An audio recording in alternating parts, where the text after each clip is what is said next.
நாளைக்கு பாண்டிச்சேரியில டிவிகேவுடைய பொதுக்கூட்டமானது நடைபெற இருக்கு. அந்த பொதுக்கூட்டத்துல விஜய் என்ன பேச போறாரு, யாரை தாக்கி பேச போறாரு அப்படின்ற நிறைய விஷயங்கள் போயிட்டு இருக்கு. இந்த பொதுக்கூட்டம் தொடர்பான நிறைய அப்டேட்ஸ் நீங்க தெரிஞ்சுக்கணும் அப்படின்னா வே2 நியூஸ் ஆப்பை டவுன்லோட் பண்ணிக்கோங்க. ஆப்புக்கான லிங்கை கீழே டிஸ்கிரிப்ஷன்ல கொடுத்துருக்கோம். தமிழ் தடம் நேயர்களுக்கு வணக்கம். ஊடகவியலாளர் திரு கேப்ரியல் நம்மளோட இணைந்திருக்காங்க. வாங்க பேசலாம். அதற்கு முன்பாக நம்ம தொடர்ந்து ஒரு கோரிக்கையை வச்சுக்கிட்டு இருக்கோம். அந்த கோரிக்கையை திங்கட்கிழமையான இன்னைக்கும் வச்சிடுறோம். தொடர்ந்து இந்த வாரம் முழுக்க நீங்க சப்ஸ்கிரைப் பண்ணி பெரிய ஆதரவை கொடுங்க. உங்களுக்கு தகுந்த நீங்க விரும்புற வீடியோஸை நாங்க தொடர்ந்து கொடுக்க ட்ரை பண்ணிட்டு இருக்கோம். பெரிய நன்றிகள் உங்களுடைய இந்த ஆதரவுக்கு. வணக்கம். வணக்கம்.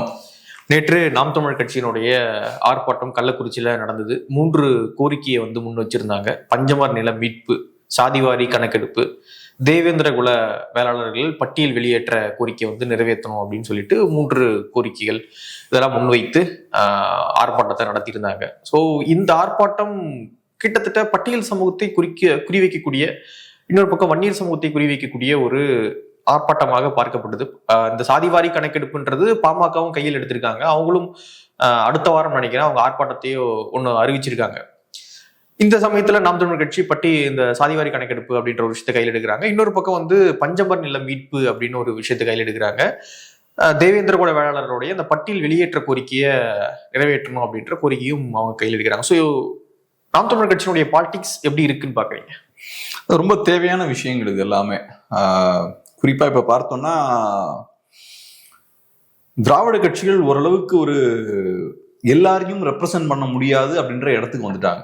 ரொம்ப ஒரு குறுகிய ஒரு வட்டத்துக்குள்ள திராவிட அமைப்புகள் சிக்கிட்டு இருக்காங்க. நாட்கள் போக போக அது மோசமாகிக்கிட்டே இருக்கு.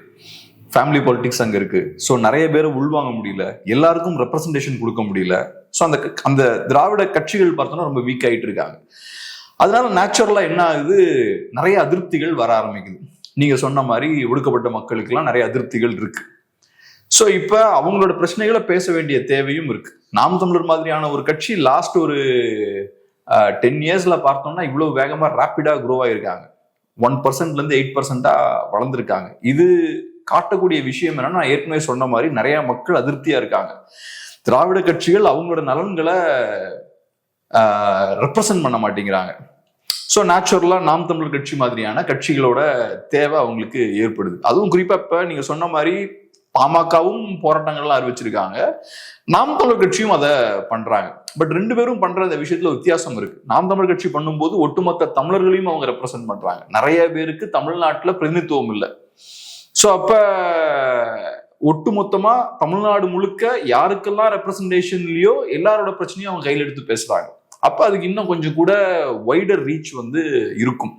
ஸோ சாதிவாரி கணக்கெடுப்பு எடுத்தாதான் ஒவ்வொரு சமூகத்தோட பாப்புலேஷன் என்ன, ப்ரொபோஷனலா அவங்களுக்கு ரெப்ரசன்டேஷன் இருக்கா, அப்படி ரெப்ரசன்டேஷன் இல்லைன்னா அதை வாங்க வேண்டிய தேவை இருக்கு. அந்த விஷயங்கள்லாம் பண்ண முடியும். அதே மாதிரி யாருக்கு ரெப்ரசன்டேஷன் அதிகமா இருக்கவங்களுக்கு கம்மி பண்ணும், கம்மியா இருக்கவங்களுக்கு அதிகம் பண்ணும். ஸோ அப்பதான் ஒரு பேலன்ஸ் கிரியேட் பண்ணும். ஸோ ஒட்டு மொத்தமா தமிழ்நாட்டுல நிறைய மக்களுக்கு நீங்க ரெப்ரசன்டேஷன் இல்லை. ஸோ அதை ஃபுல்லா ஃபர்ஸ்ட் ஐடென்டிஃபை பண்ணணும், இதை சரியும் செய்யணும். ஸோ அந்த விஷயத்த என்டிகே பண்றாங்கன்றது பெரிய விஷயம். இன்னைக்கு என்டிகேவோட மார்க்கெட்டும் அதுதான். நான் சொல்றது எலெக்ஷன்ல அவங்க கைப்பற்ற விரும்புற அந்த வாக்குகளும் அதுதான். ஏன்னா அவங்கள பெருசா திராவிட கட்சிகளை ரெப்ரசென்ட் பண்ண முடியல. அவங்கள அப்படியே ஸ்லோவா ஓரங்கட்டுறாங்க. அப்ப இன்னைக்கு அந்த மாதிரியான மக்கள்லாம் இப்ப என்ன பண்றாங்க, என்டிகே மாதிரியான கட்சியை சுத்தி அவங்க மொபிலைஸ் ஆக ஆரம்பிக்கிறாங்க, என்டிகேவை சப்போர்ட் பண்ண ஆரம்பிக்கிறாங்க. இதை பெரிய லெவல்ல எடுத்துட்டு போகணும். இப்ப பாருங்க, இப்ப பெரிய சமூக நீதிலாம் பேசின கட்சிகளால இன்னைக்கு சாதிவாரி கணக்கெடுப்பு நடத்த முடியல. காங்கிரஸ் பார்ட்டிலாம் நடத்துறாங்க. நீங்க யாரெல்லாம் பிற்போக்குன்னு சொல்றீங்களோ அவங்க எல்லாம் நடத்துறாங்க. பெரிய முற்போக்காளர்கள் இதை நடத்த முடியல. என்ன பெருசா தப்பா நடந்துட்டு போகுது? சாதிவாரி கணக்கெடுப்பு எடுத்தீங்கன்னா உண்மை வெளியே வரப்போகுது. அதை பார்த்து ஏன் இவ்வளவு பயப்படுறாங்கன்னு நமக்கு தெரியல. இங்க இருக்கக்கூடிய அநீதி வெளியே வரப்போகுது இல்லையா? நிறைய மக்கள் இருக்காங்க, கம்மி ரெப்ரசன்டேஷன், அது அநீதி. அதே மாதிரி கம்மியான பாப்புலேஷன் இருக்காங்க, நிறைய பொலிட்டிக்கல் ரெப்ரசன்டேஷன் இருக்குன்னா அதுவும் அநீதி தான். ஸோ இதுதான் வெளியே வரப்போகுது, சிக்கல்கள்லாம் வெளியே வரப்போகுது. அதை பார்த்து இவ்வளவு பயப்படுறாங்க. இதை சரி செய்யறதுக்கு எல்லாரும் வெளியே போராட வேண்டிய தேவை இருக்கு. இந்த விஷயத்த பண்றதுக்கு நம்ம கம்யூனிஸ்டுகளும், நம்ம விசிகேவும், நம்ம காங்கிரஸும் இவங்கெல்லாம் வரமாட்டேங்கிறாங்க. அவங்களும் சேர்ந்து பண்ணணும். சும்மா வாயளவுல சொல்லிட்டு சின்ன சின்ன போராட்டங்களை பேரளவுல பண்றது கிடையாது. இது ரொம்ப சீரியஸான ஒரு பிரச்சனை. இதை டெஃபினட்டா பண்ணணும். இந்த மாதிரியான பிரச்சனைகள்லாம் இருக்கு பாத்தீங்களா, இதெல்லாம் கவர் பண்றதுதான் அந்த ஃப்ரீ எல்லாம் கொடுக்குறாங்க. இங்க சீரியஸான ஒரு பிரச்சனை இருக்கு. பொலிட்டிக்கலா நிறைய பேர் நீங்க எக்ஸ்க்ளூட் பண்ணிருக்கீங்க. அவங்களுக்கு பொலிட்டிக்கலா எந்த பிரதிநிதித்துவமும் உங்களுக்கு கொடுக்க முடியல. அதை காம்பன்சேட் பண்றதுக்கு ஃப்ரீ டிவி, ஃப்ரீ இது, ஃப்ரீ அது, மாசம் 1000 ரூபாய், பொங்கலுக்கு இவ்வளவு பணம், இது எல்லாமே அதனாலதான் நடக்குது. இந்த ஃப்ரீயும் பாருங்க இந்த லாஸ்ட் 10 இயர்ஸ்ல தான் ரொம்ப அதிகமாயிருக்கு. ஸோ அப்படிப்பட்ட ஒரு விஷயமும் நடந்துட்டு இருக்கு. இது ரொம்ப முக்கியமான விஷயம். இதை எல்லாருமே சீரியஸா எடுக்கணும் அந்த பிரச்சனையை.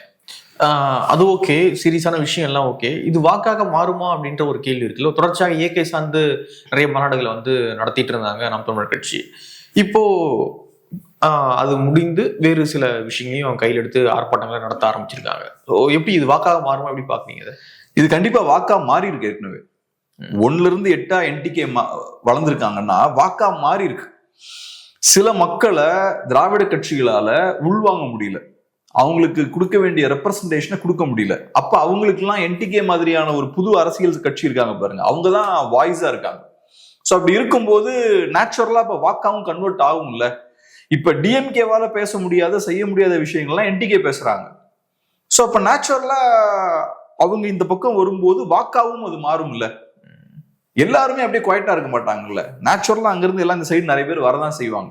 இப்ப பாருங்க, ஃபேமிலி பாலிடிக்ஸோட பிரச்சனையே இதுதான். ஒரு 50 இயர்ஸ்க்கு முன்னாடி டிஎம்கேவால மற்றவங்களை அகாமடேட் பண்ண முடிஞ்சது, எல்லாருக்கும் ஒரு ஸ்பேஸ் கொடுக்க முடிஞ்சது. அப்புறம் ஸ்லோவா என்ன ஆகுது, அதிருப்திகள் வளர ஆரம்பிக்குது. அப்பதான் என்ன ஆகுது, புது புது கட்சிகள்லாம் உருவாக ஆரம்பிக்குது. பிஎம்கே அப்படின்ற ஒரு கட்சி உருவாகுது. ஏன்னா அவங்களுக்கு அதிருப்தி, எங்களுக்கு ரெப்ரசன்டேஷன் இல்ல, போதுமான காரியங்களை எங்களுக்கு செய்ய முடியல எங்க மக்களுக்கு. அப்ப ரைட், நம்ம தனியா மொபிலைஸ் ஆகும். அப்ப இஸ்லாமிய கட்சிகள் உருவாக ஆரம்பிக்குது. ஏன்னா அவங்களுக்கும் கோவம், எங்களுக்கு இந்த சிஸ்டம்ல ரெப்ரசன்டேஷனே இல்லை, எங்களை எல்லாம் யூஸ் பண்றாங்க. ரைட், அப்ப நம்மளோட பிரச்சனையை நம்மளே பார்த்துக்கலாம், நமக்கு தனியா கட்சிகள் தேவை அப்படின்னு அவங்க கட்சியை ஆரம்பிக்கிறாங்க. அப்புறம் விசிகே உருவாகுது. இந்த மாதிரியான கட்சிகள் வந்து உருவாக ஆரம்பிக்கிறாங்க. இன்னைக்கு இன்னும் சிச்சுவேஷன் மோசமாகுது. கம்ப்ளீட்டா ஃப்ரீஸ் ஆயாச்சு. ஃபேமிலி பாலிடிக்ஸ் இருக்கும்போது என்ன ஆகும், டாப் டு பாட்டம் அந்த சிஸ்டம் பார்த்தீங்கன்னா அப்படியே செட் ஆயிரும். அந்த ஹையரார்கி அப்படியே ஃப்ரீஸ் ஆயிரும். கீழே இருக்கவன் மேலே போக முடியாது, மேலே இருக்கவன் கீழேயும் வரமாட்டான், அப்படியே ஃப்ரீஸ் ஆயிரும். நான், என்னோட பையன், என்னோட பேர பையன் அப்படியே மாறி மாறி போய்கிட்டே இருக்கும். அப்ப நேச்சுரலா நிறைய கம்யூனிட்டிஸ் இன்னைக்கு வளர்ந்து வந்துட்டு இருக்காங்க. நேத்து அவங்க பொருளாதார ரீதியா பலவீனமா இருந்திருப்பாங்க, ஆனா இன்னைக்கு அவங்க பொருளாதார ரீதியா பலம் பெற ஆரம்பிக்கிறாங்க. பொருளாதார ரீதியா பலம் பெறும்போது அரசியல் பிரதித்துவம் வேணும்னு விரும்புவாங்க, அதையும் கேட்க ஆரம்பிப்பாங்க. அப்படி கேட்கும்போது திராவிட கட்சிகளால் அவங்களை உள்வாங்க முடியல. ஒரு சில கம்யூனிட்டிஸ் கண்ட்ரோல்ல இந்த பார்ட்டிஸ் எல்லாம் இருக்கு. அப்ப புது கட்சியோட தேவைப்படுது, புது அரசியல் சக்திகளோட தேவை ஏற்படுது. ஸோ அதனால இப்ப என்டிகே மாதிரியான பார்ட்டிஸ் உருவாகுது. ஸோ இப்ப திராவிட கட்சிகள் என்ன பண்றாங்க, சில கம்யூனிட்டிஸுக்கு அவங்களுக்கு பொலிட்டிக்கல் பவர் கொடுக்க முடியலன்ற சூழல் ஏற்படும் போது பணத்தை கொடுத்து அதை காம்பன்சேட் பண்றாங்க. அந்த மக்களோட ஏழ்மையை யூஸ் பண்றது, அவங்களுக்கு தேவையான சில ஃபண்ட்ஸை ஒதுக்கி இந்த மாதிரி ஃப்ரீஸ் எல்லாம் கொடுத்து, ஃப்ரீ பீஸ் எல்லாம் கொடுத்து அவங்கள கண்ட்ரோலுக்குள்ள கொண்டு வராங்க. பட் அதை தாண்டி உரிமை அப்படின்னு நம்ம பார்த்தோம்னா எல்லாருக்கும் ஈக்குவலான ரெப்ரசன்டேஷன் வேணும். ஸோ சாதிவாரி கணக்கெடுப்புன்றது அல்டிமேட், அது அவசியமான விஷயம். ஸோ டெஃபினட்டா இது அரசியல்ல பொலிட்டிக்கலா ஒர்க் ஆகும். இது பொலிட்டிக்கலா ஒர்க் ஆகிறதுக்கான ஒரு இஷ்யூ தான். ஓட்ஸாகவும் இது கன்வெர்ட் ஆகும். நாள் ஆக ஆக இந்த திராவிட கட்சிகள் வயசாக வயசாக இன்னும் எஃபிஷியன்சி கம்மியாயிட்டே தான் இருக்கும். எப்படி ஒரு வண்டி வயசாக வயசாக அதோட அந்த வீரியம் குறையும் இல்ல, வாங்கும்போது 80 கிலோமீட்டர்ல போகும், அப்புறம் போக போக 40 போறதே கஷ்டப்படும், பெட்ரோல் நிறைய செலவழிக்கும், புகை நிறைய வரும். இந்த கட்சிகளும் அதே மாதிரிதான், வயசாக வயசாக இன்னும் மோசமாகிட்டே தான் இருப்பாங்க. நேத்து செஞ்ச வேலையை கூட நாளைக்கு செய்ய முடியாது. ஸோ அப்ப என்ன ஆகும், இன்னைக்கு அவங்களால அகாமடேட் பண்ண முடியுது இல்ல, இதை நாளைக்கு செய்ய முடியாது. ஃபேமிலிஸ் எல்லாம் எக்ஸ்பேண்ட் ஆவாங்க, உள்ள எக்ஸ்பேண்ட் ஆக அவங்களையும் நீ உள்ள அகாமடேட் பண்ணணும். அப்ப வெளியே இருக்கணும், உள்ள வர முடியாது. அப்ப என்ன ஆகும்னா என்டிகே மாதிரியான பார்ட்டியோட தேவை இன்னும் அதிகமாகும். நான் என்டிகேன்னு மட்டும் சொல்லல, பிஜேபி வளர்வதற்கான காரணமும் அதுதான். டிவிகே மாதிரியான புது கட்சி இன்னைக்கு வருதுன்னா அந்த கட்சிக்கும் ஸ்பேஸ் இருக்குன்றோம்ல, அப்ப அந்த ஸ்பேஸுக்கான காரணமும் இதுதான். நிறைய மக்களுக்கு பொலிட்டிக்கல் ரெப்ரசன்டேஷனே இல்லை. ஸோ அவங்கெல்லாம் இப்ப புது புது அரசியல் சக்திகளை தேடி போக ஆரம்பிக்கிறாங்க. சோ இது ஓட்டா மாறுவதற்கான வாய்ப்பு இருக்குன்றனாலதான் ஒண்ணு என்டிகே மாதிரியான கட்சிகள் வளருது, பிஜேபி வளருது, டிவிகே வளர்வதற்கான வாய்ப்பு இருக்கு. ஸோ அதனால இது டெஃபினட்டா இது ஒரு எலக்டோரல் இஷ்யூ தான், சீரியஸான எலக்டோரல் இஷ்யூ தான். இப்ப மேபி மலைகள் மாநாடு, கடலம்மா மாநாடு, தண்ணீர் மாநாடு எல்லாம் பெருசா டைரக்டா ஓட்டா கன்வெர்ட் ஆகுமான்னு நம்ம சொல்ல முடியாது. பட் இந்த மாதிரியான இஷ்யூஸ் எல்லாம் இதெல்லாம் டைரக்டான பொலிட்டிக்கல் இஷ்யூஸ். இதெல்லாம் எலெக்ஷன்ல நல்ல இம்பாக்ட் ஏற்படுத்தும். ஓகே, இப்போ சாதிவாரி கணக்கெடுப்பு எடுக்க மாட்டாங்க திமுக அப்படின்றது ஒரு பெரிய ஒரு பிரச்சனையாக இருக்கு. பட்டியல் சமூக மக்கள் வந்து இந்த பஞ்சமர் நில மீட்பு பிரச்சனையில அவங்க தீவிரமா இருக்காங்க. தேவேந்திர வேளாளர்கள் வந்து அந்த பட்டியல் வெளியேற்ற பிரச்சனையில அவங்க ரொம்ப தீவிரமா இருக்காங்க. இப்படியான பிரச்சனைகள்லாம் இருக்குல்ல, இது சீமான் அவர்கள் கையில் எடுக்கும்பொழுது மெயின் ஸ்ட்ரீம் மீடியாக்கள் அதை பதிவு பண்ண மாட்டாங்க, எடுத்து டிபேட் பண்ண மாட்டாங்க. இப்படி ஒரு இஷ்யூ வந்து நாம் தமிழர் கட்சி கையில் எடுத்து பிரச்சனை பண்றாங்க அப்படின்னு சொல்லிட்டு. இதுவே இப்படியான ஒரு இஷ்யூ வந்து விஜய் அவர்கள் கையில் எடுக்கிறாரு அப்படின்னா அதனுடைய இம்பாக்ட் அப்படின்றதே வேற. விஜய் இன்னைக்கு சாதிவாரி கணக்கெடுப்பு எடுக்க சொல்லி பிரச்சனை பண்றாரு, ஒரு ஆர்ப்பாட்டத்தை வச்சிருக்காரு அப்படிங்கும்போது அதுக்கான இம்பாக்டே வேற. ஆனா இப்படியான இஷ்யூவை எடுத்து விஜய் அவர்கள் டிஎம்கேக்கு நெருக்கடியே தர மாட்டாரு. ஒன்லி பொதுக்கூட்டம்னே போயிட்டு இருக்காரு தவிர பொதுக்கூட்டத்துல என்ன பேசுறீங்கன்னு ஒண்ணு இருக்குல்ல. பொதுக்கூட்டம் போட்டாலே நீங்க வந்து திமுக எதிர்க்கிறதா ஆயிடுமா? இப்ப சாதிவாரி கணக்கெடுப்புன்ற விஷயத்த பத்தி நம்ம பேசும்போது அது ஒடுக்கப்பட்ட மக்களுக்கான விஷயம் மட்டும் கிடையாது. நான் என்ன சொல்றேன், நம்ம இங்க பெரிய பலம் பொருந்திய சமூகங்கள் நம்மளா சொல்லிட்டு இருக்கோம்ல தமிழ்நாட்டுல, பிசிஸ் தான் சொல்றோம்ல, அவங்களுக்குமே ரெப்ரசன்டேஷன் கம்மியா தான் இருக்கு. அவங்களோட பாப்புலேஷனோட ஒப்பிட்டு பார்க்கும்போது நிறைய நேரங்கள்ல அவங்களோட ரெப்ரசன்டேஷன் கம்மியா தான் இருக்கு அப்படின்றது என்னோட பார்வை. இங்க சில குரூப்ஸ் கையில அதிகப்படியான ரெப்ரசன்டேஷன் இருக்கு. ஜென்ரலா இங்க இருக்கக்கூடிய மெஜாரிட்டி எடுத்துக்கிட்டோம்னா நிறைய பேருக்கு ரெப்ரசன்டேஷன் ரொம்ப கம்மியா தான் இருக்கு. ஸோ ஆக்சுவலான நம்பர்ஸ் வந்தா இங்க இருக்கிற பிசிஸுக்குமே பெரிய ரெப்ரசன்டேஷன் இருக்காது அப்படின்றதான் என்னோட பார்வை. ஏன்னா மற்ற ஸ்டேட்ஸ்லாம் எடுத்துக்கிட்டீங்கன்னா நம்ம ஏற்கனவே பேசியிருக்கோம், அங்க சோசியல் ஹைரார்கி இருக்கும். அங்க இருக்கக்கூடிய பிசிஸ் பார்த்தோம்னா டாமினன்டான பொசிஷன்ல இருப்பாங்க இல்லையா? எல்லா இடத்துலயும் அப்படிதான். இப்ப நீங்க பீகார் எடுத்துக்கிட்டீங்கன்னா அங்க அந்த மாதிரி இருக்கும், ஆந்திரா எடுத்துக்கிட்டீங்கன்னா அங்க அந்த மாதிரி தான் இருக்கும். ஸோ அந்த ஊர்ல இருக்கக்கூடிய டாமினன்ட் கம்யூனிட்டி வந்து மேல பவர்ல அந்த ஹைரார்கியில உட்கார்ந்துருப்பாங்க. அப்புறம் வேற சில ஒரு 2-3 கம்யூனிட்டிஸ் அந்த இடத்துக்கு மாறி மாறி வந்துகிட்டு இருப்பாங்க. அந்த மாதிரியான ஒரு சூழல் இருக்கும். அப்புறம் ஒரு 50-60 இயர்ஸ் ஆகும்போது இந்த கேம் மாறும், இன்னொரு புது குரூப் மேல எமர்ஜ் ஆகி அவங்க அங்க வர ஆரம்பிப்பாங்க. இதுதான் யூசுவல் ரூலா இருக்கும். இங்க நீங்க பாத்தீங்கன்னா தமிழ்நாட்டில் இருக்கக்கூடிய நம்ம ஊர் டாமினன்ட் கம்யூனிட்டிஸ் யாருமே டாப்ல இருக்க மாட்டாங்க.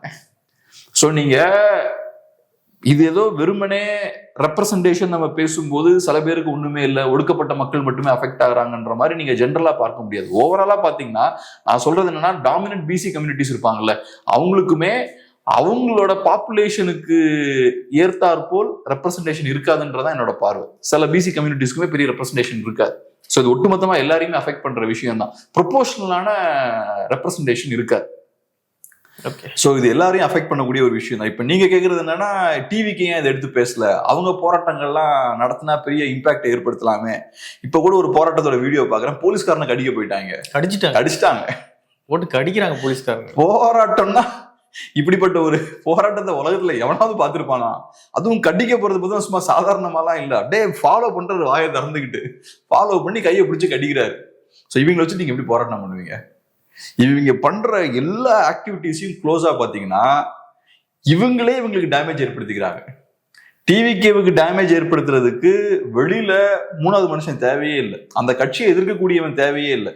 இவங்க பண்ணக்கூடிய செயல்பாடுகள் இருக்கு பாருங்க, அதுவே கட்சிக்கு எதிராக தான் எப்பவுமே போகுது. இப்ப நாங்க நல்ல ஒரு போராட்டம் நடத்துறோம், டிசிப்ளினா நடத்துறோம்னா மக்கள் பார்க்கும்போது ரைட்டு, போராட்டம் பண்றாங்க, அருமையா பேசுறாங்க, கருத்துக்கள் எடுத்து வைக்கிறாங்க, களத்திலையும் பார்த்தோம்னா டிசிப்ளின்டா போராடுறாங்க, ஒரு தாக்கத்தை ஏற்படுத்துறாங்கன்னா மரியாதையா இருக்கும். இவங்களுக்கு 2 வார்த்தை ஒழுங்கா பேச தெரியாது, டாப்ல இருந்து பாட்டம் வரைக்கும் ஒருத்தனுக்கும் பேச தெரியாது ஒழுங்கா முதல்ல. 2வது போராட்டம் நடத்துற களத்திலையும் பார்த்தோம்னா அங்க ஓடுறாங்க, இங்க ஓடுறாங்க, போலீஸ்காரரை முடிச்சு கடிக்கிறாங்க. இவங்கனால மரத்துல ஏறுறாங்க. இப்ப பாருங்க, அறிக்கை விட்டுருக்காங்க இன்னைக்கு காலைல, நீங்க படிச்சீங்க அந்த அறிக்கையில என்ன சொல்றாங்க? கரண்ட் கம்பத்துல ஏறக்கூடாது, அங்க ஏறக்கூடாது, இங்க ஏறக்கூடாது, பாண்டிச்சேரி பொதுக்கூட்டத்துக்கு. இப்படியான ஒரு அறிக்கையை மற்ற கட்சிகள்லாம் விடுவாங்களா? சோ இதெல்லாம் சொல்லணுமா? அங்க ஏறாதீங்க, இங்க ஏறாதீங்க, இதை பண்ண, அதெல்லாம் சொல்ல வேண்டியதெல்லாம் காமன் சென்ஸ் இருக்க எல்லாருக்குமே தெரிஞ்ச விஷயம் தானே. அப்ப இதெல்லாம் தான் ஒரு அறிக்கையில நீங்க மென்ஷன் பண்ணீங்கன்னா அந்த லெவல்ல நீங்க இருக்கீங்க. இவங்க என்னத்த சொசைட்டில மாற்றத்தை ஏற்படுத்த போறாங்க? இவங்களுக்கே பேசிக்கான அண்டர்ஸ்டாண்டிங் இல்ல. போலீஸ்காரனவே அவனுக்கு அடிப்பானா? போலீஸ்காரனை கடிக்க போறாங்க. அப்புறம் இவங்களுக்கு கொடுக்குற அட்வைஸ் எல்லாம் பார்த்தா இப்படி பண்ணாதீங்க, அப்படி பண்ணாதீங்க, அது வேண்டாம், இது வேண்டாம். இதெல்லாம் சொல்றதுக்கான காரணம் என்னன்னா, நாளைக்கு ஃபியூச்சர்ல இவங்க ஏதாவது தப்பு பண்ணி ஏதாவது பிரச்சனை வந்ததுன்னா அதுக்கும் எங்களுக்கு பொறுப்பு கிடையாது, நாங்க சொல்லிட்டோம்னு சொல்றதுக்கு அறிக்கை எடுத்து காட்டிட்டோம். ஆமா, நான் சொல்லிட்டு முன்னாடி. ஆமா, உண்மையான தலைவனா இருந்தா இப்படி சொல்லக்கூடாது. நீ டிசிப்ளின்டா களத்துல ஆர்கனைஸ் பண்ணும். அதுக்கு ஒரு செட்டப்பை கிரியேட் பண்ணி ஒரு கமிட்டி ஒன்றை போட்டு அதுக்கு ஒரு நல்ல ஆர்கனைஸ்டான ஒரு கோர் குரூப்பை ஒன்று ஃபார்ம் பண்ணி அதை வச்சு நீ மேனேஜ் பண்ணும்.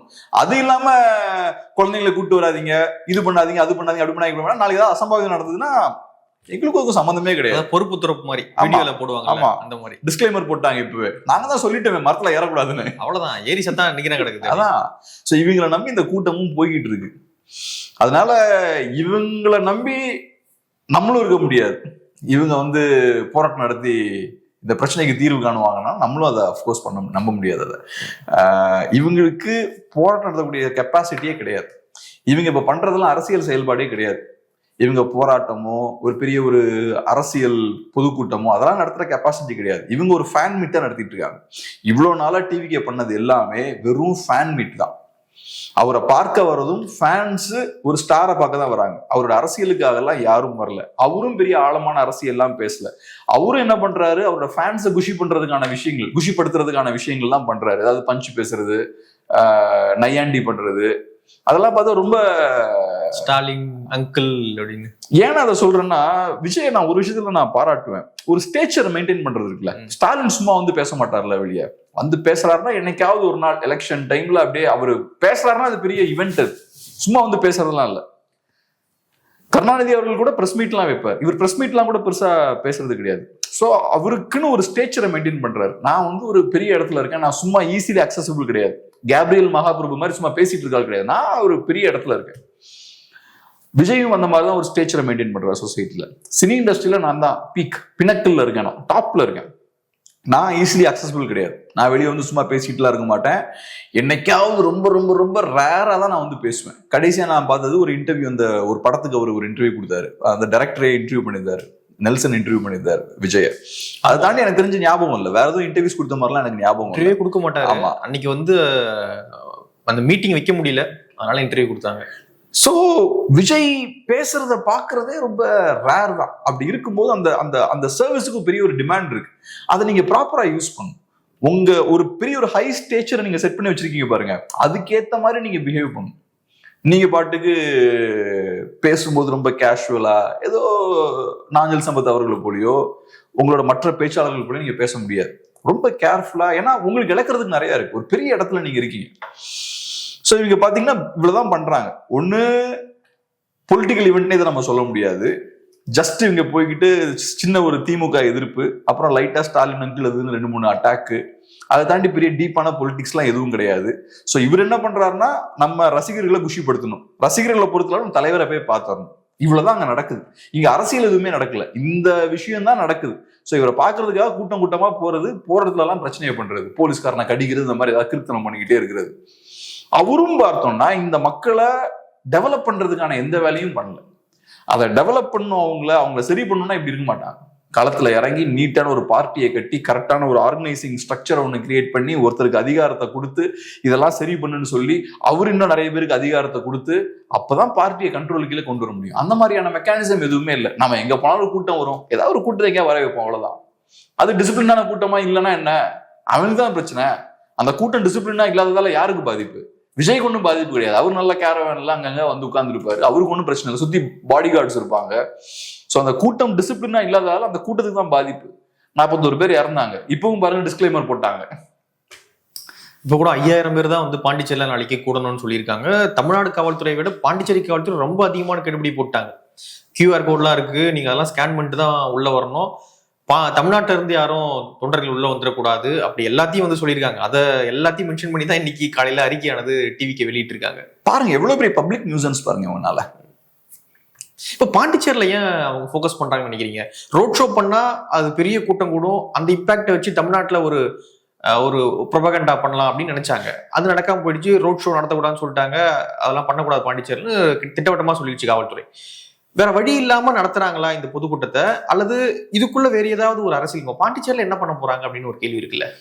பாண்டிச்சேரியில வேற அரசியலும் டெஃபினட்டா இருக்கு. பட் அதை தாண்டி விஜயோட விசிபிலிட்டியை மெயின்டைன் பண்ணும். பாண்டிச்சேரி ஒரு சின்ன ஒரு பகுதி தான். ஸோ விஜயோட ஃபோக்கஸ் ஓவரால் தமிழ்நாடு தான். ஸோ பாண்டிச்சேரியில ஒரு ஆக்டிவா இருந்தாருன்னா ஓவரால் தமிழ்நாட்டிலையும் விஜயால ஒரு பெரிய இம்பாக்டை ஏற்படுத்த முடியும். ஸோ பாண்டிச்சேரியிலும் சில ஸ்ட்ராட்டஜிஸ் அவங்களுக்கு இருக்கும், சில அஜெண்டாஸ் இருக்கும். பட் அதை தாண்டி ஓவராலா நான் பார்க்கறது எப்படின்னா, விஜய லைம்லைட்ல வச்சுக்கணும்.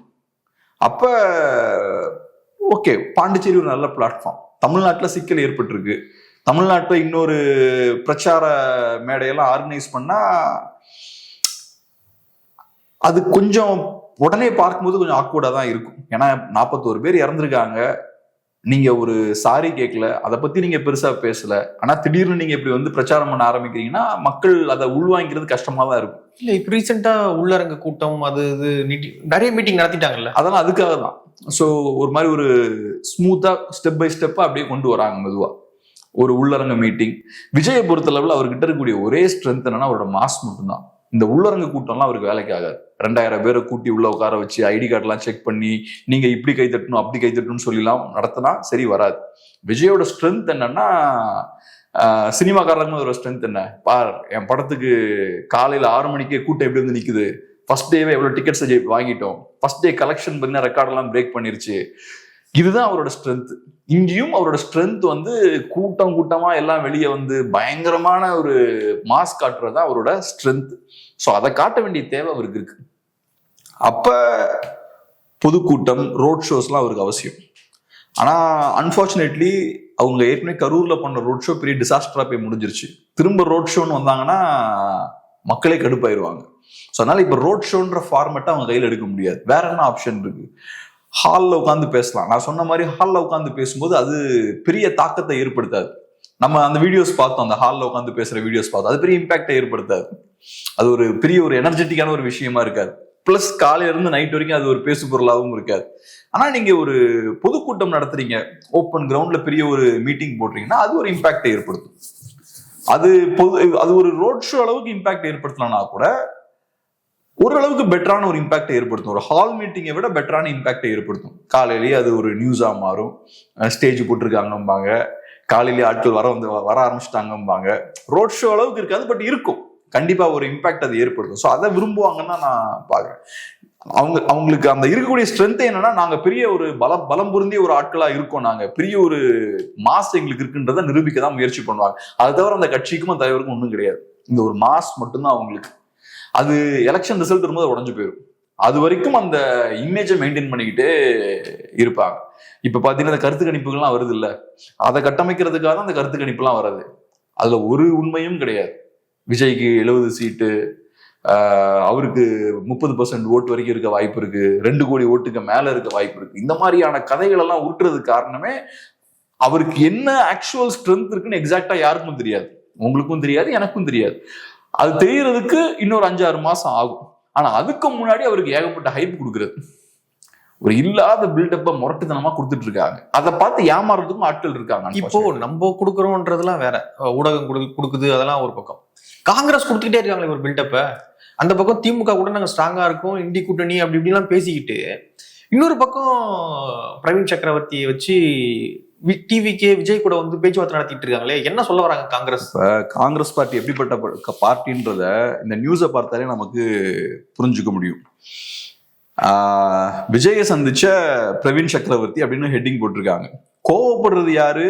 திமுக ஆதரவு காங்கிரஸ் கோஷ்டி அப்படின்னு போட்டிருக்காங்க. ஒவ்வொரு கட்சியிலையும் உள்ளுக்குள்ள 2-3 கோஷ்டி இருக்கும், எல்லாமே அந்த கட்சி கோஷ்டியா இருக்கும். காங்கிரஸுக்குள்ள திமுக ஆதரவு கோஷ்டி இருக்கான், அந்த கோஷ்டிக்கு கோவம் வந்துருச்சான். என்ன லாஜிக்? பாஜகவுக்குள்ள திமுக ஆதரவு கோஷ்டி இருக்குமா? இல்லாட்டி திமுகவுக்குள்ள அதிமுக ஆதரவு கோஷ்டி இருக்குமா? அதிமுகவுக்குள்ள திமுக ஆதரவு கோஷ்டி இருக்குமா? காங்கிரஸ் பார்ட்டியில இன்னொரு கட்சிக்கு ஆதரவா ஒரு கோஷ்டி இங்க காங்கிரஸ் பார்ட்டியில இருக்குன்னு சொல்றாங்க. அவங்க கோச்சுக்கிட்டாங்களாம், அத தலைப்பா போட்டிருக்காங்க. இந்த கட்சியோட கண்டிஷன் எப்படி இருக்குன்னு பாருங்க. காங்கிரஸ் ஆதரவு கோஷ்டியா தான் எல்லாம் இருக்க முடியும். சரி, நீங்க ஒரு குரூப் வந்து பிரியங்கா காந்தி ஆதரிங்க, இன்னொரு குரூப் ராகுல் காந்தி ஆதரிங்க, ஏன்னா அங்க ஃபேமிலி பாலிடிக்ஸ் தான், இந்த குரூப்புக்குள்ள தான் நீங்க சப்போர்ட்டை வச்சுக்க முடியும். இதை தாண்டி என்னடா கரையை கடந்து திமுக ஆதரவு கோஷ்டி ஒண்ணு உள்ள பூந்துருக்கு அப்படின்ற மாதிரிதான் இருக்கு. கட்டுப்பாடான கட்சி இது, ஜனநாயகமான கட்சின்னு சொல்லலாம். நீங்க திமுக ஆதரவாளராக இருந்தும் நீங்க காங்கிரஸ்குள்ள இருக்கலாம். இன்னொரு நியூஸ் கூட படிச்சேன், என்ன அப்படின்னா புட்டின் அவர்களுடைய அந்த விருந்து சம்பந்தமான ஒரு நிகழ்ச்சி புட்டின் வந்தப்போ அதுல வந்து மல்லிகார்ஜுன கார்கே, ராகுல் யாருக்குமே அழைப்பு இல்லையா, ஆனா சசி தரூர் போய் கலந்துக்கிறாரு.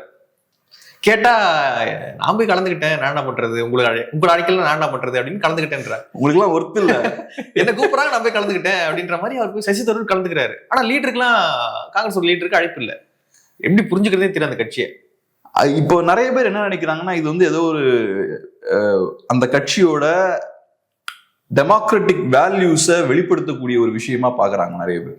காங்கிரஸ் பார்ட்டி ஒரு டெமோக்ராட்டிக் பார்ட்டிங்க, சசி தரூர் அலோவ் பண்றாங்க, அவர் அங்க போறாரு, அதுக்கப்புறமும் அந்த கட்சியில அவரை ரெஸ்பெக்ட் பண்றாங்க, அலோவ் பண்றாங்க, ஸோ அதுக்கான ஸ்பேஸ் கொடுக்குறாங்க, மற்ற கட்சினா கொடுக்க மாட்டாங்க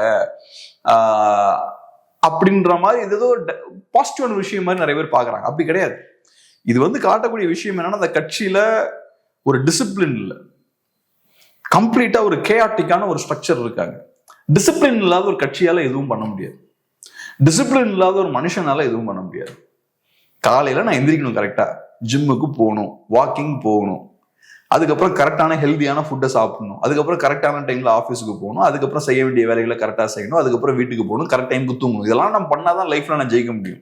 டிசிப்ளின் இல்லைன்னா நமக்குமே டிசிப்ளின் பெருசா இல்லை நிறைய நேரங்கள்ல. பட் நம்ம ஆஃபீஸ்க்கே பார்த்தோம்னா ஒரு பெரிய இண்டஸ்ட்ரியலிஸ்ட்லாம் இப்போ வந்தாரு, வராங்கன்னா அவங்க கரெக்ட் டைமுக்கு வராங்க, சொன்ன டைமுக்கு கரெக்டா அப்பாயின்மெண்ட்டை கீப் அப் பண்றாங்க. பிசினஸ்மேன், பெரிய சக்சஸ்ஃபுல்லான ஆட்கள்லாம், நமக்குமே அந்த எக்ஸ்பீரியன்ஸ் இருக்கு, ஆனா நம்மளால அதை பண்ண முடியல. ஸோ ஒரு இண்டிவிஜுவலுக்கு எப்படி டிசிப்ளின் அவசியமோ அதே மாதிரி ஒரு பார்ட்டிக்கு டிசிப்ளின் அவசியம். பார்ட்டி ஒரு ஸ்டாண்ட் எடுத்தாச்சுன்னா அந்த ஸ்டாண்டை பார்ட்டியில் இருக்கிறவங்க ஃபாலோ பண்ணும். பார்ட்டி ஒரு ஸ்டாண்ட் எடுக்கும், சசி தரூர் வேற ஒன்று பேசுவாரு அப்படின்னா இது என்ன கட்சி? இது டெமோக்ரஸி இல்லை. உனக்கு டிசிப்ளின் இல்லை உன் கட்சியில, உன் கட்சி தலைமை அவனும் மதிக்கல, இது பேர் டெமோக்ரஸி கிடையாது. உருப்படாதுன்றதுக்கான ஒரு ஆமா, தலை இந்த பக்கம் போகும், வால் இந்த பக்கம் போகும்னா அந்த கட்சி எப்படி உருப்படும்? அப்புறம் ஒரு கட்சியோட செயல்பாடே என்னன்னா, ஜனநாயகம்ன்றது முதல்ல என்னன்னா நம்ம எல்லாம் சேர்ந்து ஒரு முடிவு எடுக்கணும். ஒரு 10 பேர் இருக்கோம், ஒரு முடிவு எடுக்கிறோம், 6 பேர் ஒரு ஸ்டாண்ட் எடுக்கிறோம், மீதி 4 பேர் ஒரு ஸ்டாண்ட் எடுக்கிறாங்க. அப்ப யாரோட ஸ்டாண்ட் ஜெயிக்குது? அந்த 6 பேரோட ஸ்டாண்டு தான் ஜெயிக்குது. அதுக்கப்புறம் மீதி இருக்கிற 4 பேரும் அவனுக்கு மாற்று கருத்து இருந்தாலும் இந்த ஸ்டாண்டோட உடன்படணும். ரைட், இப்ப 10 பேர் இருக்கோம், நம்ம ஒரு 6 பேர் என்ன சொல்றோம், தலப்பாக்கட்டு பிரியாணிக்கு போகணுன்றோம், மீதி 4 பேர் இல்லை நான் வந்து மெக்டொனால்ட்ஸ் போகணும் அப்படின்னு மீதி 4 பேர் சொல்றாங்க. ஜெயிச்சது யாருங்க? தலப்பாக்கட்டு பிரியாணிக்கு போகணுன்றது 6 பேர் ஜெயிச்சிருக்காங்க. மீதி 4 பேரும் மெஜாரிட்டி ஒரு டிசிஷனை ஏத்துக்கணும், ஏத்துக்கிட்டு அங்க வரணும். இல்ல நீ அங்க போ, நான் இங்க போனா நீ டீமே கிடையாது. ஸோ அந்த ஒரு டிசிப்ளின் வந்து ரொம்ப அவசியம். ஸோ என்னோட கருத்து அங்க ஜெயிக்கலனாலும் நான் என்ன பார்ட்டி டிசிப்ளினுக்கு உட்படுத்திப்பேன். இந்த பேசிக்கான பார்ட்டி டிசிப்ளின், பார்ட்டி ஸ்ட்ரக்சரை பத்தின புரிதல் இல்லாதவங்கலாம் சொசைட்டில எந்த மாற்றத்தை ஏற்படுத்த முடியாது, ஃபேசிசம் வீழ்த்த முடியாது, பாஜகவும் வீழ்த்த முடியாது. சும்மா கதை தான் பேசலாம். இந்த கட்சி பண்ற வேலையெல்லாம் அப்படிதான் இருக்கு. ஸோ ஒரு சைட்ல திமுகவை கோவப்படுத்தக்கூடிய விஷயத்த ஏதோ பண்றாங்க, சீட் நெகோசியேஷனுக்கு என்னமோ பண்றாங்க, விஜயோட நெருக்கம் இருக்கிற மாதிரி காட்டிக்கிறாங்க. இன்னொரு சைட்ல திமுகவை கோவப்படுத்தினா திமுக தானே டென்ஷன் ஆகணும், காங்கிரஸ் பார்ட்டியில ஒரு குரூப் டென்ஷன் ஆகிறானுங்க. இது என்ன லாஜிக் இது? சோ இப்படிப்பட்ட ஒரு ஸ்ட்ரக்சர் இந்த கட்சியில இருக்கு. திமுக ஆதரவு கோஷ்டி எது காங்கிரஸ்ல இருக்கணும், திமுக போய் இருக்க வேண்டியதானே? திமுக மெயின்டைன் பண்றாங்க பாருங்க. கரெக்ட். இந்த பிரவீன் சக்கரவர்த்தி அவர்கள் மீட் பண்ணது எப்படி பாக்குறீங்க? அதுக்கு ஒன்றும் பெரிய முக்கியத்துவம் இருக்கிறதா பாக்கல. இப்ப என்னன்னா காங்கிரஸுக்கு இருக்கக்கூடிய ஒரே ஸ்ட்ரென்த் என்னன்னா அவங்களுக்கு தெரியும் விஜயோடலாம் அலையன்ஸுக்கு போக முடியாது, அந்த ஆப்ஷனே கிடையாது. திமுகவுக்கும் தெரியும் அதுல ஒன்றும் பிரச்சனையே இல்லை, காங்கிரஸ் பார்ட்டியில அங்க போகவே முடியாது, பேசிக்கிட்டே இருக்காங்களே. அப்ப நீங்க கேட்கலாம், அப்ப ஏன் டென்ஷன் ஆகணும் அப்படின்னு கேட்கலாம். இங்க ஒரே டேமேஜ் என்னன்னா இவங்க போகும்போது நியூஸ் வெளில வருது, நியூஸ் வெளியே வரும்போது திமுக கூட்டணியில சிக்கல் இருக்குன்ற தோற்றத்தை ஏற்படுத்துது. யார் ஏற்படுத்துறாத? காங்கிரஸ் பார்ட்டி ஏற்படுத்துது. அதான் அவங்க நோக்கம். அப்பதானே சீட் நெகோசியேட் பண்ண முடியும். இப்ப காங்கிரஸ் பார்ட்டிக்கு வேற ஆப்ஷன் இல்ல. இப்ப அதிமுக ஆப்ஷன் இருந்தா நான் அதிமுக கிட்ட போயிருவேன், நீ எனக்கு 10 கொடுக்கலன்னா அதிமுக 12 கொடுக்குறாங்க அங்க போயிருவேன்னு சொல்லலாம். ஆனா இங்க அதிமுக ஆப்ஷனே இல்ல உங்ககிட்ட. அப்ப நீங்க என்ன பண்ண முடியும்? கூட்டணிக்குள்ள வந்து தகராறு கொடுக்க முடியும். இப்ப இவரு திருமாவளவன் என்ன பண்ணாரு, ஒரு பாயிண்ட்ல மது ஒழிப்பு மாநாடு நடத்தினாரு. இதோட லாஜிக் என்ன? எனக்கு வெளியில போய் நெகோசியேட் பண்ண முடியாது, அப்ப நான் என்ன பண்ணுவேன், உள்ள இருந்தே பிரச்சனையை கொடுப்பேன். அப்ப வெளில இருந்து பாக்குறவங்க என்ன சொல்லுவாங்க, ஐயோ கூட்டணி ஏதோ உடைய போது போலயே, பிரச்சனை இருக்கு போலேன்னு பேசுவாங்க. இது யாருக்கு டேமேஜ்? திமுகவுக்கு டேமேஜ். அப்ப இந்த டேமேஜ் நடக்காம இருக்கணும்னா திமுக என்ன பண்ணும்? சரி, 2 சீட் எக்ஸ்ட்ரா வச்சுக்கோங்க. ஆமா. சோ இது ஒரு வகையான நெகோசியேஷன் டாக்டிக்ஸ் தான் இது. காங்கிரஸும் அதை தான் பண்றாங்க. ஆனா காங்கிரஸ் இந்த நெகோசியேஷன் டாக்டிக்ஸை யூஸ் பண்ணி எனக்கு புரிஞ்சுக்க முடியுது, திமுக கோவம் வருது எனக்கு புரிஞ்சுக்க முடியுது. ஆனா காங்கிரஸ் பார்ட்டியில ஒரு கோஷ்டி கோவம் வருது தான் ரொம்ப ரொம்ப ஆச்சரியமா இருக்கு. அந்த கோஷ்டி கோவம் வேண்டிய அவசியமே கிடையாது. ஆனா பிராக்டிகலா பார்த்தோம்னா காங்கிரஸ் பார்ட்டிக்கு ஒரு ஆப்ஷனும் கிடையாது. அவங்க திமுகவோட தான் சேர்ந்து போகணும். வேற எங்க போக முடியும்? விஜயோட போய் என்ன கிடைக்கும் அவங்களுக்கு? அதுக்கு என்னமோ லாஜிக்கே இல்லாத என்னெல்லாமோ கதையை சொல்றாங்க. விஜயோட சேர்ந்து காங்கிரஸ் போயாச்சுன்னா தமிழ்நாட்டுல காங்கிரஸை வளர்த்தரலாம், கேரளால வளர்த்துடலாம், ஆந்திரா, கர்நாடகா, பாண்டிச்சேரி, அப்புறம் பாம்பேல கூட லைட்டா வளர்க்கலாம்.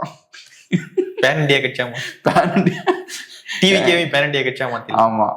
சோ இந்த மாதிரி இல்ல லாங் ரன்ல எப்படின்னா விஜய காங்கிரஸ்குள்ள கொண்டு வந்துடலாமா, அந்த அட்வான்டேஜ் இருக்கு. இந்த எலெக்ஷன்ல தனியா நிக்க விட்டுட்டு செகண்ட் எலெக்ஷன்ல எப்படி அலைன்ஸ் வச்சுதான் ஆகணும், விஜயகாந்த் மாதிரி வந்துதான் ஆகணும். அப்ப காங்கிரஸ்குள்ளே அகாமடேட்டும் பண்ணிக்கலாம். ஸோ அதனால விஜய் அப்படின்ற ஒரு ஸ்டாரை வச்சு காங்கிரஸ் படத்தை சவுத் ஃபுல்லா இறக்கிடலான்னு பாக்குறாங்க அவங்க. இது என்ன சினிமாவா? இது இப்படிலாம் நல்லாம பேசிட்டு இருக்காங்க. இதையும் விஜய் ரசிகர்கள் எல்லாம் கேட்டுட்டு இருக்காங்க. ஸோ அதனால காங்கிரஸுக்கு ஒரு ஆப்ஷன் கிடையாதுங்க. காங்கிரஸ் இங்கதான் இருக்கணும். விஜய் தனித்து தான் இருக்கணும். விஜய் தனித்தோ இல்லாட்டி மேபி வேற சில சின்ன கட்சிகள் வரலாம் விஜய். ஆனா காங்கிரஸ் விஜய் கூட போறது கிடையாது. அடுத்த கேள்விக்குள்ள போறதுக்கு முன்னாடி, பாண்டிச்சேரியில நாளைக்கு டிவிகேவுடைய பொதுக்கூட்டமானது நடைபெற இருக்கு. அந்த பொதுக்கூட்டத்துல விஜய் என்ன பேச போறாரு அப்படின்ற நிறைய யூகங்களானது போயிட்டு இருக்கு. என்ன பேச போறாரு, யாரை தாக்கி பேச போறாரு அப்படின்ற நிறைய விஷயங்கள் போயிட்டு இருக்கு. ஸோ இந்த பொதுக்கூட்டம் தொடர்பான நிறைய அப்டேட்ஸ் நீங்க தெரிஞ்சுக்கணும் அப்படின்னா வே2 நியூஸ் ஆப்பை டவுன்லோட் பண்ணிக்கோங்க. ஆப்புக்கான லிங்கை கீழே டிஸ்கிரிப்ஷன்ல கொடுத்துருக்கோம். இப்போ நம்ம காங்கிரஸ் பத்தி பேசுறதுனால இன்னொரு விஷயத்தையும் நான் அதை தொட்டு கேட்டுடுறேன். நம்ம அதை பத்தி பேசல, ஆனா இப்போ காங்கிரஸ்லாம் நான் பேசுறதுனால நான் அந்த கேள்வியை வச்சிடுறேன். காமராஜர் பத்தி தொடர்ச்சியான அவதூறுகள் திராவிட மாடல் ஆட்சி பொறுப்பேற்றதுல இருந்து வந்துகிட்டே இருக்கு. நாங்க தான் ஏசி வாங்கி கொடுத்தோம், நாங்க தான் கடைசி காலத்துல அவர் பார்த்துக்கிட்டோம், ஒரு ஆட்சி ஊழல் ஆட்சி, என்னென்னலாம் காமராஜர் சிறுமைப்படுத்த முடியுமோ அப்படிலாம் வந்து சிறுமைப்படுத்திக்கிட்டு இருக்காங்க. திமுகவோடு காங்கிரஸ் கூட்டணியில் இருக்காங்க. அப்படி இருந்துமே வந்து காமராஜரை இழிவுபடுத்த வேண்டிய ஒரு தேவை எங்க வருது? இது பண்றது எல்லாமே வந்து திமுகவுடைய ஆதரவாளர்கள் சொல்லப்படக்கூடிய ஆட்கள், நேரடியாக திமுக ஆட்கள், இவங்க தான் பண்ணிட்டு இருக்காங்க. அதான் இப்ப காமராஜர் ஒரு பெரிய ஒரு ஸ்டால்வார்ட், ஒரு பெரிய ஒரு லீடர் தமிழ்நாட்டுல. என்ன லீடர்? Congress party leader. நீங்க சொல்றது என்ன? அந்த லீடரை அவமானப்படுத்திக்கிட்டே இருக்காங்க. காங்கிரஸ் பார்ட்டியோட இப்படி ஒரு லெஜெண்டரி லீடர் அவமானப்படுத்தப்படும் போது இது நம்ம காங்கிரஸ்ல இருக்கக்கூடிய திமுக ஆதரவு கோஷ்டியை கோவப்படுத்த மாட்டேங்குது. உங்க கட்சியோட லீடரை அவமானப்படுத்தும் போது உங்களுக்கு கோபம் வர மாட்டேங்குது. இது இன்னொரு முரண் பாருங்க. இதுக்கு தானே கோபம் வந்திருக்கணும், இதுக்கு கோபம் வர மாட்டேங்குது. ஆனா விஜயோட அலைன்ஸ் இருக்குன்ற மாதிரியான பேச்சுக்கள்லாம் வரும்போது உங்களுக்கு கோபம் வருது. திமுகவை கோவப்படுத்தினா அவங்களுக்கு கோபம் வருது, உங்க தலைவரையே அசிங்கப்படுத்தினா அவங்களுக்கு கோபம் வர மாட்டேங்குது. அந்த மாதிரி கண்டிஷன்ல நீங்க இருக்கீங்க. அது ஒண்ணு, ரைட். ரெண்டாவது இன்னொரு முக்கியமான விஷயம் என்னன்னா, இப்ப இது ஒன்றும் புது விஷயம் கிடையாது. இதுக்கு பின்னாடி ஒரு லாஜிக்கும் இருக்குது. எதர்ச்சியா நடக்கல. ஜஸ்ட் ஏதோ ஐடியாலஜிக்கலா காமராஜ் அட்டாக் பண்றாங்க அப்படிலாம் கிடையாது. நீங்க பார்த்தீங்கன்னா இன்னைக்கு அமெரிக்காவில் ட்ரம்ப் இன்னைக்கு பிரசிடென்ட் ஆகிறாருன்னா, அமெரிக்காவோட ஹிஸ்டரி எடுத்தீங்கன்னா எல்லாமே ஒயிட் பிரசிடென்ட்ஸ் தான். பராக் ஒபாமா மட்டும் ஒரு எக்ஸப்ஷன். ஏன் ஒயிட்ஸ் வராங்க? ஏன் மற்ற மக்கள்லாம் வரல? ஏன் ஆண்கள் மட்டுமே எல்லாம் பிரசிடென்ட்ஸா இருக்காங்க, பெண்கள்லாம் இல்லை? ஸோ அவங்க கிட்ட தான் எக்கனாமிக் பவர் இருக்கு, அவங்க கிட்ட தான் சொசைட்டி மேல கண்ட்ரோலும் அதிகமா இருக்கு. ஸோ நேச்சுரலா ஒயிட் பீப்புளோட, ஒயிட் மென்னோட ரெப்ரசன்டேஷன் தான் அங்க அதிகமா இருக்கும். ஸோ அப்ப ஆண்கள் வராங்க. இது எப்ப மாறும்? கிரவுண்ட்ல கருப்பர்களும் நல்லா ஸ்ட்ராங் ஆகுறாங்க, இல்லாட்டி பெண்களும் நல்லா எக்கனாமிக்கலா பவர்ஃபுல் ஆகுறாங்க, மற்ற மக்களும் எக்கனாமிக்கலா பவர்ஃபுல் ஆகுறாங்கன்னா கிரவுண்ட்லயும் அது ரிஃப்ளெக்ட் ஆகும் இல்லையா? இதுதான் லாஜிக். நீங்க இந்த விஷயத்த வந்து தமிழ்நாட்டிலையும் பார்க்கலாம். ஒரு காலகட்டத்தில் பிராமணர்களுக்கு அதிகமான ரெப்ரசன்டேஷன் இருந்தது. அப்புறம் கிரவுண்ட்ல சூழல் மாறுது, புதுசா நிறைய மக்கள் நல்லா படிச்சு வளர ஆரம்பிக்கிறாங்க. அப்புறம் இங்க இருக்கக்கூடிய அரசியலோட தன்மையும் ஆரம்பிக்குது. புது குரூப்ஸுக்கும் ரெப்ரசன்டேஷன் கிடைக்குது, அவங்களுக்கும் அதிகாரம்லாம் கிடைக்குது. இப்ப நீங்க நல்லா கவனிச்சீங்கன்னா, காமராஜ் அவர்கள் சிஎம் ஆகிறார். ஸோ அப்ப அங்க ஒரு கம்யூனிட்டி டாமினேட் ஆகுது, கொஞ்சம் அப்படி பவர்ஃபுல் ஆகுது, கொஞ்சம் மீண்டு வந்து கொஞ்சம் பணம் சம்பாதிக்க ஆரம்பிக்குது. உடனே அதோட வெளிப்பாடு என்ன வருது? காமராஜரை ஒரு சிஎம் ஆக்க முடியுது. அப்படிதான் ஃபங்க்ஷன் ஆகும். ஒரு பேக்கிங் கேஸ்ட் வந்து வேணும். கோயம்புத்தூர்லயும் அது நடக்குது, கொங்கு பகுதியிலும் நடக்குது. கொங்கு பகுதியிலையும் பார்த்தீங்கன்னா லாஸ்ட் 30 இயர்ஸ்ல ஒரு கம்யூனிட்டி நல்லா வளர்ந்து வராங்க. அப்படியே அவங்க வளர்ந்து வரும்போது அவங்களால ஒரு சிஎம்மையும் ப்ரொடியூஸ் பண்ண முடியுது. இவங்கெல்லாம் பார்த்தீங்கன்னா லோக்கல் தமிழ் கம்யூனிட்டிஸா இருக்காங்க இவங்கெல்லாம். இந்த மாதிரி தமிழ்நாட்டில இருக்கக்கூடிய ஒரு செல்வாக்கு மிகுந்த ஒரு கம்யூனிட்டி ஒரு லீடரை ப்ரொடியூஸ் பண்ணும்போது அந்த லீடர்ஸ் எல்லாருமே எப்பவுமே பயங்கரமான மோசமான தாக்குதலுக்கு உட்படுத்தப்படுறாங்க. குறிப்பா காமராஜரா இருக்கலாம், இன்னைக்கு இபிஎஸ்ஆவும் இருக்கலாம். அவங்க பண்ற தவறுகளெல்லாம் நீங்க பின் பாயிண்ட் பண்ணுங்க, அதெல்லாம் ரைட்டு. ஆனா ஜெயலலிதா அவர்கள் ஃபேஸ் பண்ணாத தாக்குதலை, கருணாநிதி அவர்கள் ஃபேஸ் பண்ணாத தாக்குதலை காமராஜரும் இபிஎஸும் ஃபேஸ் பண்ணுவாங்க. அதுக்கான காரணம் இதுதான். ஏன்னா அவங்க அவுட் சைடர்ஸ். இங்க ஒரு ஸ்ட்ரக்சர் இருக்கு. இங்க இருக்கக்கூடிய செல்வாக்கு மிகுந்த கம்யூனிட்டிஸால மற்ற ஸ்டேட்ஸ் மாதிரி பவருக்கு வர முடியாது. அதை மீறி சில நேரங்கள்ல வந்துடுறாங்க. காங்கிரஸ் அந்த வாய்ப்பை கொடுக்குறாங்க. காங்கிரஸ் ஏன் அந்த வாய்ப்பை கொடுக்குறாங்கன்னா திமுகவை கவுண்டர் பண்றதுக்காக காமராஜருக்கு அந்த வாய்ப்பை கொடுக்குறாங்க. ஏன்னா இப்ப திமுகவை கவுண்டர் பண்ணணும்னா திமுக பிராமின்ஸை டீமனைஸ் பண்ணிட்டாங்க. அப்ப நீங்க புதுசா அதை கவுண்டர் பண்றதுக்கு தமிழ்நாட்டுல இருந்து வேற ஆட்கள் தேவைப்படுறாங்க உங்களுக்கு. அதனால நீங்க காமராஜரை வளர்த்து விடுறீங்க. அப்படி வரும்போது என்ன ஆகுது, பயங்கரமான எதிர்வினையை அவர் ஃபேஸ் பண்றார். ஸோ இங்க ஒரு சிஸ்டம் இருக்கு. சில நேரங்கள்ல சில எக்ஸ்ட்ராடனரியான சூழல்ல இங்க தமிழ்நாட்டை சேர்ந்த ஒருத்தர் மேல வராருன்னா அவர் அடிச்சு காலி பண்றாரு. எக்ஸப்ஷன் நம்ம சொல்லலாம். சில நேரங்கள்ல சில அரிய காலகட்டத்துல அது நடக்குது. ஆமா, ஏதாவது ஒரு தடவை அந்த மாதிரி நடக்கும்போது அவரை போட்டு அடிச்சு காலி பண்றது. எம்ஜிஆருக்கோ கலைஞருக்கோ இந்த அட்டாக் அவங்க ஃபேஸ் பண்ண மாட்டாங்க. இந்த அட்டாக் அவங்க ஃபேஸ் பண்ண மாட்டாங்க. நீங்க பாருங்க, நல்லா பாத்தீங்கன்னா எம்ஜிஆர் அட்டாக் பண்ணும்போது ஜெயலலிதா அட்டாக் பண்ணும்போது ஊழல்வாதிம்பாங்க, அப்படிம்பாங்க, இப்படிம்பாங்க. கருணாநிதி அவர்கள் அப்படி அட்டாக் பண்ணுவாங்க. ஆனா நீங்க இபிஎஸ் அட்டாக் பண்ற விதம் வேற மாதிரி இருக்கும். அதான் நான் சொல்ல விரும்பல. ஆனா உங்களுக்கு தெரியும் என்ன மாதிரியான ஸ்டைல் அட்டாக் பண்ணுவாங்க அப்படின்றதுலாம் உங்களுக்கு தெரியும். எல்லாமே பயங்கரமான கேவலமான பர்சனல் அட்டாக்ஸா இருக்கும். ஸோ அது இவங்க ரெண்டு பேருக்குமே அந்த ஒரு காமனாலிட்டி உண்டு. காமராஜர் ஃபேஸ் பண்ண அந்த அட்டாக்கும் இபிஎஸ் ஃபேஸ் பண்றதும் ஒரே காரணத்துக்காக தான். ஏன்னா அவங்க ரெண்டு பேரும் இங்க இருந்து எமர்ஜ் ஆகக்கூடிய அந்த செல்வாக்கு மிகுந்த மக்களோட ரெப்ரசன்டேட்டிவா மாறுறதை அவங்க ஏத்துக்கல. இங்க இருந்து ஒரு ஒரு ஒரு வாய்ஸா வரதை அவங்க ஏத்துக்க மாட்டேங்கிறாங்க. நம்ம ஸ்ட்ரக்சர் அவங்க சேலஞ்ச் பண்றாங்கன்னு தெரிஞ்ச உடனேயும் ஹெவியா அட்டாக் பண்றது. நான் இன்னொன்னு சொல்றேன், நீங்க அந்த சைடு போங்களேன், விருதுநகர் சிவகா சைடுலாம் போங்களேன், டெவலப்மெண்ட்டே இருக்காது. அதுக்கான காரணம் என்னன்னா, காமராஜர் மாதிரியான ஒரு லீடரை உருவாக்க முடியுதுன்னா அது அங்க இருக்கக்கூடிய எக்கனாமிக் பவர்ல இருந்து வருது. ஸோ அதையும் சேர்த்து காலி பண்றது. எக்கனாமிக் பவர் இருந்தால் தானே நீ புது லீடரை உருவாக்குவ. அந்த பகுதியில் குரோத்தே இருக்காது. தமிழ்நாட்டில் கூடிய பிகெஸ்ட் முதலாளிகள் நிறைய பேர் அந்த பகுதியிலேருந்து வந்திருப்பாங்க. சிவகாசி, விருதுநகர், இந்த சைட்ல இருந்தெல்லாம். ஆனா அங்க இருக்க growth பாத்தீங்கன்னா ரொம்ப மோசமா இருக்கும். கவர்மெண்டோட கான்ட்ரிபியூஷன் ரொம்ப கம்மியா இருக்கும். ரோட்ஸ் ஒழுங்கா இருக்காது, எந்த ஒரு பேசிக்கான ஃபெசிலிட்டிஸும் இருக்காது. ஏதோ சும்மா குக்கிராமம் நீங்க நினைப்பீங்க. குக்கிராமம்னு நம்ம சொல்லக்கூடாது, ஒரு வளர்ச்சி அடையாத ஒரு பகுதி நீங்க நினைப்பீங்க. ஆனா அங்க பாத்தீங்கன்னா பணம் அவ்வளவு சம்பாதிச்சுட்டு இருப்பாங்க. பெரிய பெரிய பிசினஸ்லாம் அங்க இருக்கும். அதுக்கு காரணம் என்னன்னா, இவங்க ஸ்ட்ராங் ஆனாங்கன்னா புது லீடர்ஸை உருவாக்கிடுவாங்க, நம்மளை சேலஞ்ச் பண்ணுவாங்க. இன்னைக்கு கொங்கு பகுதிக்கும் பொங்கு பகுதிக்கும் கவனமா இருக்கணும். ஓகே, நிறைய விஷயங்களை மூடு பகிர்ந்துக்கிட்டீங்க. நன்றி.